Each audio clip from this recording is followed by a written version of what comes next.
आज इस वीडियो में हम बात करते हैं शॉर्ट सडेशन ड्रग्स कैसे बनाते हैं। जैसे कि ओटी से आउटसाइड आप कोई भी केस कराते हो, एमआरआई के अंदर, सीटी के अंदर, पेट सीटी के अंदर, तो वहाँ पे आप किसी के लिए ड्रग बनाते हो तो किस प्रकार से प्रिपेयर करते हैं। ये एक 7 महीने का बच्चा है और उसका 6 kg वेट है।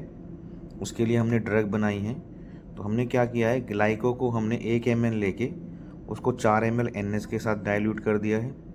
एमसेट का हमने 2 ml लेके उसको 3 ml NS के साथ डाइल्यूट कर लिया है। इसी तरह से हमने फेंटानिल को डाइल्यूट कर लिया है पूरा 100 लेके 10 ml में, तो उसको 10 mg पर ml के हिसाब से हमने बना दिया है। इसी तरह प्रोपोल को हमने 10 mg लिया हुआ है, केटामिन को हमने 10 mg पर ml लिया और मिडाज को हमने 1 ml लेके उसको 1 ml में डाइल्यूट कर दिया है, वो 0.5 mg पर ml हो गया है। इसी तरह से एट्रा और स्कोलिन की सिरिंज भी हम बना के रखते हैं।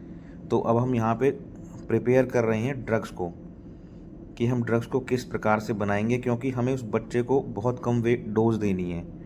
तो हमने ग्लाइको 0.2 mg को डाइल्यूट कर दिया 0.04 mg में। इसी तरह से एमसेट को हमने बना दिया है 0.08 mg, मिडाज को 0.5 mg, फेंटानिल को 10 mcg पर ml, केटामिन को 10 mg पर ml और प्रोफोल 10 mg पर ml। ये ग्लाइकोपायरेट का एम्पूल है जिसको हमने लिया हुआ है। इसको अब अभी हम डाइल्यूट करेंगे 5 ml में। आउटसाइड सेडेशन के लिए आपके पास आपकी ट्रॉली और प्रॉपर मेडिकेशन होना बहुत ज़रूरी है, क्योंकि आप जहाँ भी हॉस्पिटल के अंदर आउटसाइड केस कराते हैं, यानी कि एमआरआई, सीटी स्कैन, पेट सीटी, तो वहाँ पर आपको ओटी के हिसाब से सुविधाएं नहीं मिल पाती हैं, क्योंकि वहाँ पे ना तो प्रॉपर एनेस्थीसिया मशीन होती है और ना पे वहाँ आपको प्रॉपर ड्रग्स अवेलेबल होती है और ना ही आपको वहाँ पे काम करने का कोई एक्सपीरियंस होता है। यानी कि आप केस कराने तो जाते हैं तो आप अपना सामान ओटी से प्रिपेयर करके साथ लेके जाते हैं। इसी तरह से आप अपनी ड्रग्स भी अपने साथ बना के लेके जाते हैं ताकि आपको वहाँ पे कोई दिक्कत ना हो। इस प्रकार से हम ये सारी ड्रग्स प्रिपेयर कर लेंगे और प्रिपेयर करने के बाद तब वहाँ पे हम प्रोसीजर कराएंगे। और जब हम अपनी ओटी के अलावा बाहर केस कराते हैं तो हमें सबसे बड़ा ध्यान क्या रखना होता है, हमें ये ध्यान रखना होता है कि अगर आउटसाइड कोई इमरजेंसी कंडीशन हो जाती है और अगर आप एमआरआई, सीटी स्कैन में, पेट सीटी में अकेले केस करा रहे हैं तो आपको वहाँ पे मौजूद स्टाफ को बोल देना है कि ओटी से किसी को बुला दीजिए या इमरजेंसी रेस्पॉन्स जो टीम है उनको कॉल कर दीजिए। जब सीपीआर की नौबत आती है तब इमरजेंसी टीम को बुलाया जाता है, लेकिन अगर आपको हेल्प के लिए बुलाना है तो आप ओटी में इन्फॉर्म कर सकते हैं।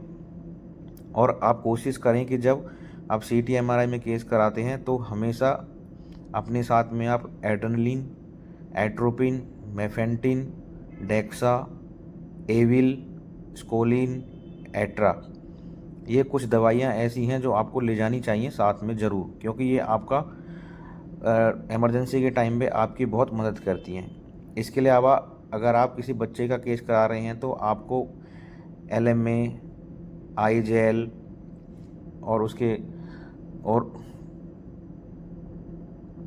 यूज के लिए सक्शन कैथेटर, आपको ओरोफेरेंजियल एयरवे, गुडल एयरवे, इन सब चीज़ों को प्रिपेयर करके रखना चाहिए। और आपके पास लेरिंगोस्कोप ब्लेड भी होना चाहिए। इसके अलावा आपके पास डिफरेंट साइज़ की स्मॉल कफ्ड और अनकफ्ड ट्यूब भी होनी चाहिए बच्चे के लिए, जिनका साइज़ आता है 2, 2.5, 3, 3.5, 4, 4.5। फ्लेक्सोमेटेलिक भी आती हैं और विदाउट फ्लेक्सोमेटेलिक भी आती है, कफ भी आती हैं और विदाउट कफ ट्यूब भी आती हैं। इस तरह से आपको इमरजेंसी के लिए अपनी प्रॉपर तैयारी करके रखनी चाहिए, क्योंकि वहाँ पे आपकी हेल्प करने वाला कोई नहीं है। मेरा सिर्फ इस वीडियो को बनाने का और समझाने का पर्पज़ यही है कि जब आप कहीं भी मेडिकल लाइन में किसी भी हॉस्पिटल में आप काम करेंगे तो आपको इमरजेंसी को हैंडल करना आना चाहिए, क्योंकि उस समय पे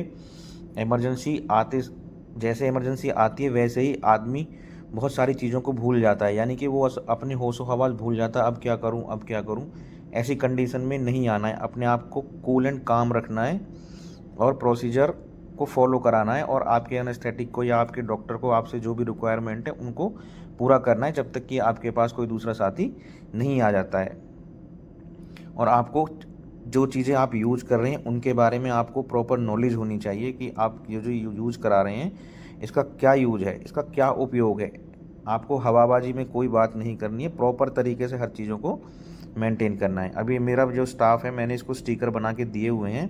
अभी ये प्रॉपर तरीके से हर एक एक स्टिकर की लेबलिंग कर रहा है और मैंने हर स्टिकर पे अपना नाम, अपनी एम्प्लॉय आईडी और अपना टाइमिंग ऑफ द ड्रग्स और क्या ड्रग बनाई है और क्या उस ड्रग का डाइल्यूशन है ये लिखा हुआ है। क्योंकि अगर किसी रीजन से कोई गलती हो जाती है तो उस ड्रग पे मेरे नाम की लेबलिंग है, मेरा एम्प्लॉय आईडी लिखा हुआ है, जो ड्रग मैंने जिस समय तैयार की है उस समय को मैंने उस लेबल के ऊपर रखा हुआ है। तो ऐसा कुछ नहीं होगा कि जो हम किसी दूसरे को ब्लेम कर सकें, क्योंकि ड्रग हमने बनाई है, लेबल हमारे नाम का लगा हुआ है। अब हम फैंटा बना रहे हैं, ये देखिए इन्होंने फैंटा पूरा 100 mcg लिया है और इसको अब 8 ml NS में डाइल्यूट कर देंगे। और जब हम 100 mcg फैंटा को 8 ml NS के साथ डाइल्यूट करते हैं तो वो 10 ml बन जाता है टोटल, और जिसकी डोज बन जाती है 10 mcg पर ml। इस तरह से आप धीरे धीरे जब काम करना शुरू करेंगे, न्यू कमर्स के लिए है, जब वो धीरे धीरे हॉस्पिटल लाइन में काम करना शुरू करेंगे तो उनको एक्सपीरियंस होना स्टार्ट हो जाएगा। इसी तरह से आप केटामिन लेंगे, केटामिन की जो सिरिंज है उसके अंदर आप केटामिन 2 ml लेंगे, क्योंकि केटामिन 50 mg पर ml आता है और आप 2 ml केटामिन में वाइल के अंदर से लेंगे तो वो 100 mg हो जाएगा और आप उसको डाइल्यूट कर देंगे 8 ml NS के साथ, तो बन जाएगा आपका 10 mg पर ml। हर डोज को प्रॉपर तरीके से बनाना होता है और डोज बनाते वक्त जल्दबाजी ना करें, ध्यान रखें जो डोज आप बना रहे हैं उसका स्टिकर लगाएं और उतनी ही दवाइयाँ निकालें। ये देखिए केटामिन मैंने निकाला है, अब हम केटामिन को प्रिपेयर करेंगे। किसी भी डोज को बनाते वक्त कोई जल्दबाजी ना करें। और इन दवाइयों को बनाने के बाद केटामिन, प्रोपोफोल और फेंटानिल के लिए अलग से, स्कोलिनेट्रा के लिए स्पेशली कलर कोड स्टिकर्स आते हैं, उन स्टिकर्स को भी ज़रूर लगाना चाहिए ताकि आपने अपने नाम का स्टिकर लगा के लेबलिंग करके रखी है। लेकिन अगर आप वो हाई अलर्ट इंडिकेशन ड्रग्स का स्टिकर अगर लगाते हैं तो सामने वाला कोई भी बंदा है जो इनके बारे में जानता है कि ये colour code high alert drug को रिप्रेजेंटेट करता है, तो वो समझ जाएगा कि ये ड्रग हाई अलर्ट है और वो इन ड्रग्स को यूज नहीं करेगा। ये कलर कोड के स्टिकर मेरे पास है, मैं इनमें से निकाल के अभी केटामिन, फेंटानिल और प्रोपोफोल के ऊपर वो स्टिकर लगाऊंगा। प्रोपोफोल का जो कलर है वो येलो कलर का है और केटामिन पे येलो कलर का है। ये फेंटानिल का कलर कोड है। ये स्टिकर हम फेंटानिल के ऊपर लगाएंगे और येलो वाला हम लगाएंगे प्रोपोफोल और केटामिन के ऊपर। ये दोनों कलर कोड डिनोट करते हैं क्योंकि केटामिन और प्रोपोफोल दोनों इंडेक्शन एजेंट हैं और ग्लाइको, एमसेट और फेंटानिल आपका प्री मेडिकेशन की ड्रग है। ये आपके पेशेंट को वोमिटिंग, एंजाइटी से बचाती हैं और नारकोटिक्स ड्रग आपको थोड़ा सेडेटिव इफेक्ट का वर्क करती है और पेशेंट की एंजाइटी और स्ट्रेस को दूर करता है। इस तरह से हमने अपनी ड्रग प्रिपेयर कर ली है। अभी देखिए मैंने फेंटानिल का स्टिकर, अपने नाम का स्टिकर लगा होने के बावजूद भी मैंने उस पर हाईलाइट ड्रग का स्टिकर लगा दिया है। ये काम आपको प्रॉपर तरीके से करना है ताकि कोई भी कन्फ्यूज़न ना हो। अब ये केटामिन का स्टिकर है, मैं लगाऊंगा इसको ताकि आप खुद जिम्मेदार, खुद रेस्पॉन्सिबल रहें, क्योंकि ड्रग्स मेरे साथी ने बनाई हैं और मैंने वहाँ पे खड़े होकर ड्रग्स प्रिपेयर कराई हैं उनसे, लेकिन उस पर जो लेबल लगा हुआ है मेरे नाम का है और स्टिकर। तो इस तरह से आप अपनी रोज़ाना की दवाइयाँ तैयार करें, लेकिन ध्यान रखें कि किसी भी दवाई को बनाते वक्त जल्दबाजी ना करें, उसको प्रॉपर लेबलिंग करें, अपना आईडी नाम लिखें, टाइमिंग लिखें, ताकि आपको ये पता लगता रहे कि आपने इस ड्रग को कितने बजे तैयार किया था। इस तरह से मैंने प्रॉपर लेबलिंग कर दी है उनके ऊपर स्टिकर्स लगा के, ताकि कोई मिसकन्फ्यूज़न ना हो। अगर कोई चेकिंग करने वाला देखेगा भी तो उनको पता लग जाएगा कि ये ड्रग किस स्टाफ ने बनाई है, उनकी एम्प्लॉय आईडी क्या है।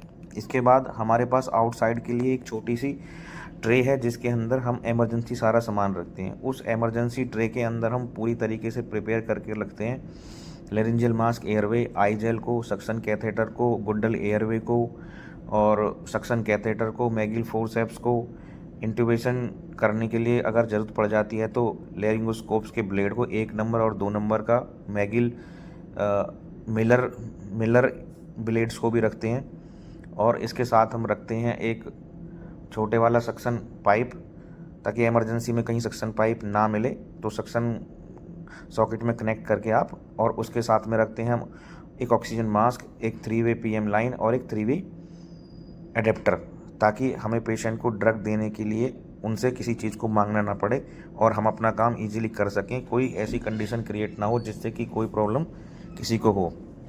इन सब चीज़ों से बचाव के लिए आपको हमेशा अपनी मेडिसिन्स और अपनी ट्रॉली को प्रिपेयर करते वक्त अपने माइंड को कंसंट्रेट करके रखना चाहिए, क्योंकि आपकी एक छोटी सी लापरवाही किसी भी मरीज़ की जान ले सकती है, और वो सदस्य उसकी फैमिली के लिए बहुत ज़रूरी होता है, क्योंकि हर कोई फैमिली मेम्बर हर किसी के लिए बहुत मायने रखता है। तो इसलिए आप हमेशा कोशिश करें कि अपनी तरफ से कोई जल्दबाजी या गलती ना करें। देखिए, ये मेरे पास लेरेंजल मास्क, एयरवे, एलएमए, आईजेल मेरे पास 1 नंबर, 1.5 नंबर, 2 नंबर, 2.5 नंबर, ये सारे, ये लेरेंजल मास्क एलएमए है, ये आईजेल है मेरे पास different 1 number, 1.5 number, 2 number, 2.5 number. इसके बाद में मेरे पास गुडल एयरवे भी है, सक्शन कैथेटर भी रखा हुआ है साइड में, और मेरे पास एम्बू बैग भी है इसके ऊपर, इस पर मैंने अपना एम्बू बैग भी रखा हुआ है और जेआर सर्किट भी। ये जो भी पैकिंग में रखा हुआ है साइड में, मैं आपको दिखाता हूँ, जिसको मैं उठाऊंगा भी थोड़ी देर बाद। ये 3-वे पीएम लाइन है मेरी, वो सक्शन कैथेटर ब्लैक कलर का, जैक्सन रीज सर्किट जो साइड में रखा हुआ है वो पैकिंग के अंदर पॉलिथीन में, ये जेआर सर्किट मैंने उठा के रखा अभी, इसकी भी कभी कभी हमें बहुत ज़रूरत पड़ जाती है। ये मेरा एम्बू बैग, बच्चे का पेडियाट्रिक वाला एम्बू बैग विद इसके अटैचमेंट के साथ। ये देखिए, मैंने अलग से ईटीओ करा के रखे हुए हैं, इसका बैग और इसका ईटीओ ऑक्सीजन मास्क का पाइप भी मैंने रखा हुआ है, ताकि इमरजेंसी के समय पे मुझे इधर उधर ना भागना पड़े। ये मैंने छोटी सी ट्रॉली आउटसाइड केस कराने के लिए, एमआरआई, सीटी और पेट सीटी वगैरह में केस कराने के लिए रखी हुई, ताकि मुझे वहाँ पर कोई भी केस कराते वक्त किसी भी परेशानी का सामना ना करना पड़े। तो मैं आपसे उम्मीद करूँगा कि जब आप कोई भी केस कराएं तो अपनी ट्रॉली हमेशा खुद चेक करें और चीज़ों को अपने हाथ से अरेंज करें। ये मेरी एंडोट्रेकियल ट्यूब्स हैं सारी डिफरेंट टाइप की, ताकि आपको ये पता रहे कि आपकी ट्रॉली में कौन कौन सी चीज़ अवेलेबल है जो आपने रखी है। अगर आप किसी दूसरे से भी प्रिपेयर करा रहे हैं तो भी आप एक बार ज़रूर चेक करें।